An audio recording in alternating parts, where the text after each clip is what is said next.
लोगों को, कार्यकर्ता सब बैठ गए, हम लोग कहाँ जाए? बैठने की जगह नहीं मिल रही आप लोगों की, लड़ाई कर रहे हैं, सब कार्यकर्ता सब बैठ गए, कोई सुनने को तैयार नहीं है। एक मिनट भैया, ये कार्यकर्ता सारे पीछे हो जाए प्लीज। कार्यकर्ता पीछे हो जाओ। संदीप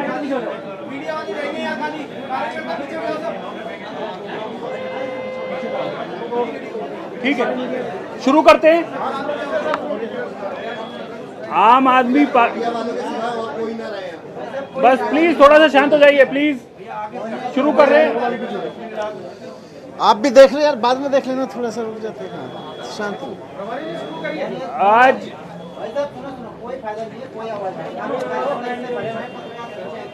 सर अब शांत तो करा दिया, अब शांति हो जाएंगे तो मेरे को लगता है सबको आवाज आ जाएगी। आम शुरू कर लीजिए प्लीज। आम आदमी पार्टी 2022 के चुनावों को जो तैयारी कर रही है, उस दिशा में आज एक कदम आगे बढ़ाते हुए आज हम एक कैंपेन लॉन्च कर रहे हैं जिसका नाम है उत्तराखंड में भी केजरीवाल। उसका फ्लैग ऑफ करने के लिए माननीय उप मुख्यमंत्री मनीष सिसोदिया जी हमारे बीच में हैं। बाकी जो भी डिटेलिंग है मनीष जी करेंगे और इसके बाद आप लोगों से जो भी सवाल है वो उसके बाद ले लेंगे।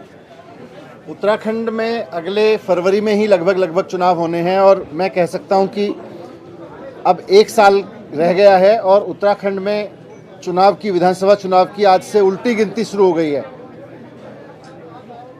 आज आम आदमी पार्टी यहाँ पर उत्तराखंड में भी केजरीवाल नाम से एक कैंपेन लॉन्च कर रही है और इस कैंपेन का लक्ष्य है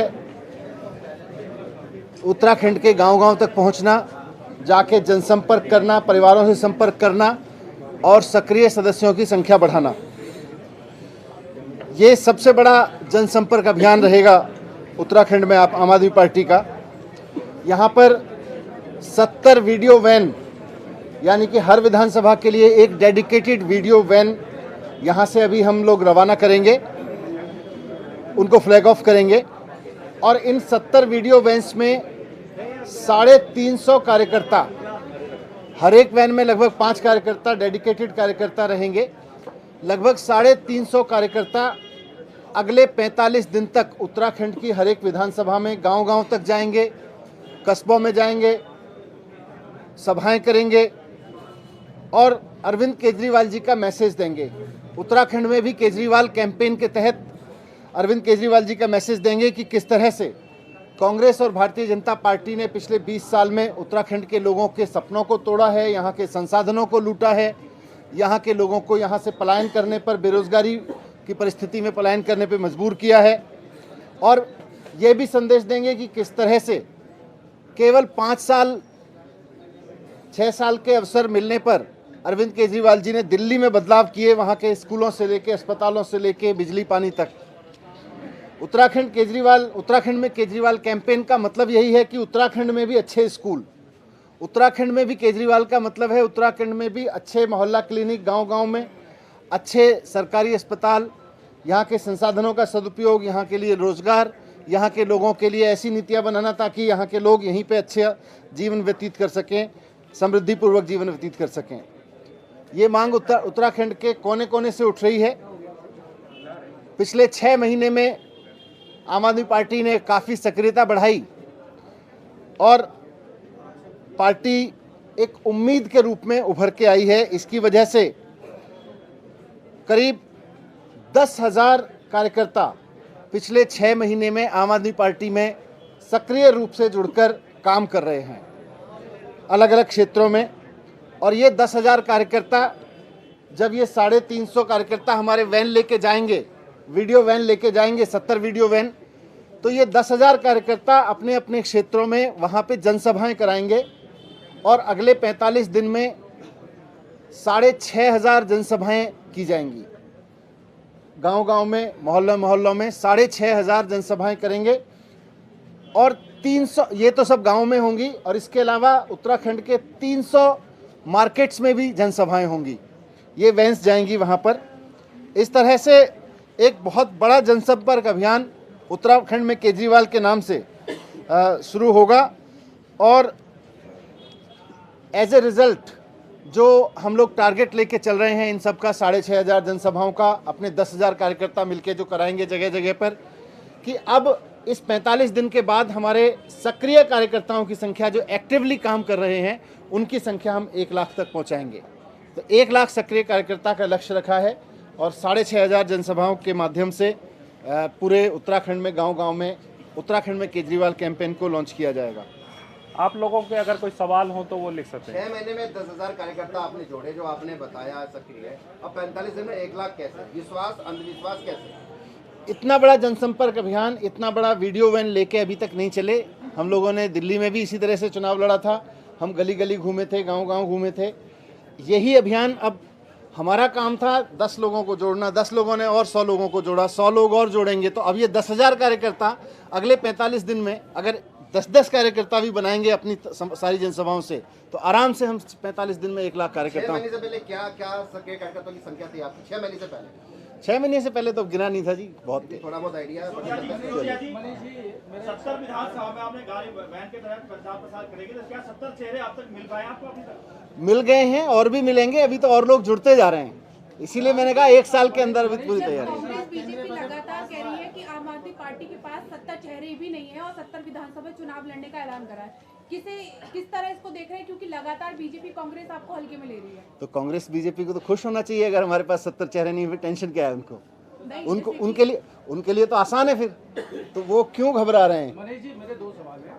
एक तो ये कि अभी तक जो हमारे पर्वतीय मूल के जिले हैं वहाँ पर केवल चौबटा खाल विधानसभा में आप दिग्मोहन ने जी जो कैंडिडेट आपके वहाँ पर कार्यकर्ता थे, उनके अलावा कोई भी व्यक्ति किसी भी पर्वतीय मूल के जिले में गांव-गांव तक सक्रिय नहीं है। क्या चुनौती मानते हैं कि गांव तक आप आम आदमी पार्टी का स्लोगन, आपका जो लोगो है उसको पहुँचाएंगे? पहला सवाल। जब 45 दिन में हमारे ये कार्यकर्ता वैन लेके घूम के गली गली घूम के आएंगे, उसके बाद और आपको भी हम आ जाएगा और हमारे सामने भी और तस्वीरें सर, आएंगी। गैरसैंण को लेके क्या स्टैंड है आपका? अब मैं पहले भी बोल चुका हूँ उसमें। नहीं, आज फिर दोबारा बोल दीजिए। हाँ ठीक है। आज केंद्रीय बजट पेश किया गया, आम आदमी पार्टी की क्या राय है? नहीं, मैंने बजट को अभी ठीक से, क्योंकि मैं थोड़ा सा ही भाषण देख पाया उनका और मोटे तौर पे थोड़ा बहुत सोशल मीडिया पे देख पाया। ये आत्मनिर्भर भारत की बात कर रहे हैं। इन्होंने नई एजुकेशन पॉलिसी भी लागू की, लाए थे, उसमें लिखा था नई एजुकेशन पॉलिसी में कि हम 6% जीडीपी का एजुकेशन पे खर्च करेंगे और वो नई एजुकेशन पॉलिसी का उसी को आधार बनाया था। उसकी खूब चारों तरफ केंद्र सरकार के मंत्री तारीफ करते घूम रहे हैं, जी बड़ी अच्छी पॉलिसी है, बड़ी अच्छी पॉलिसी है। तो 6% जीडीपी का तो इसमें लाए नहीं, आप तो 2% भी नहीं लेके आए। तो इसका मतलब वो सिर्फ एक जुमला है, नई एजुकेशन पॉलिसी। और आत्मनिर्भर भारत बनेगा अगर आप शिक्षा पे खर्च नहीं करोगे देश की, तो कैसे आत्मनिर्भर बनेगा? ये मेरी मोटी तौर पे भी प्रतिक्रिया है, क्योंकि अभी और बजट के अनाउंसमेंट्स और उन सबको बहुत डीपली स्टडी करके मैं बाद में आपको रिएक्शन दूंगा। सर, रविंद्र जुगरान जो वरिष्ठ राज्य आंदोलनकारी रहे, उनको आप लेके आए हैं। उन्होंने भाजपा शासन में भी, भाजपा में रहते हुए भाजपा के खिलाफ उन्होंने कई ऐसे मुद्दे उठाए भ्रष्टाचार के, और आखिरकार आपका दामन थामा है। उनको किस ब्रह्मास्त्र के रूप में आम आदमी पार्टी इस्तेमाल करने वाली है? आम आदमी पार्टी का हर एक कार्यकर्ता, उत्तराखंड का हर एक व्यक्ति अब एक ही ब्रह्मास्त्र के रूप में काम करेगा कि हमें उत्तराखंड में जो केजरीवाल मॉडल ऑफ गवर्नेंस है, जिसमें स्कूल की बात होती है, जिसमें अस्पताल की बात होती है, जिसमें रोजगार की बात होती है, जिसमें बिजली पानी की बात होती है, उसको लागू करना है। एक चीज और है सर, मैंने लगातार काफी टाइम से यहाँ पर जो है प्रेस कॉन्फ्रेंस कवर कर रहे हैं, लेकिन एक चीज आज देखने को मिला, आम आदमी पार्टी में भी वही सिनेरियो चालू हो गया कि मनीष सिसोदिया के बगल में कौन बैठेगा, कुर्सी की खींचातानी अभी से देखने को मिलती है। इसका क्या आप सबका आकलन है, आप स्वतंत्र बता हैं। दीजिए, किसान लगातार आंदोलनरत है, आप भी उनसे मुलाकात करिए, किस तरह इसको देख रहे हैं, क्योंकि आपकी पार्टी लगातार भाजपा सरकार पर आरोप लगा रही है। नहीं, ये दुर्भाग्यपूर्ण है कि किसान आज सड़क पे बैठने को मजबूर है और सरकार को इतना बल लगाना पड़ रहा है उस किसान को। एक बल लगाती कि भाई ये जो पूंजीपतियों के दबाव में कानून लाए जा रहे हैं उनको लाने की जिद छोड़ देती तो अच्छा था, किसान भी खुश होता, सरकार भी खुश होती। तो 26 जनवरी की जो घटना है उसको किस तरह देखते हैं? वो तो बहुत दुर्भाग्य। मनीष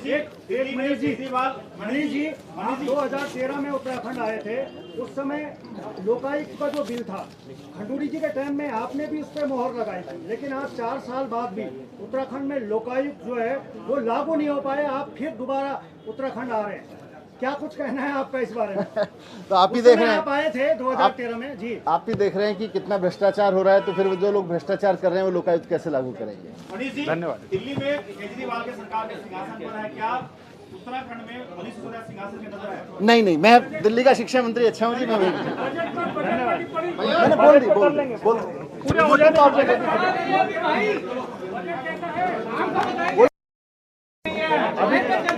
एक दो मिनट के बाद चाय पर चर्चा, फिर बजट में वाइट होगी। वो उनने बताया, मैंने आपको बता दिया।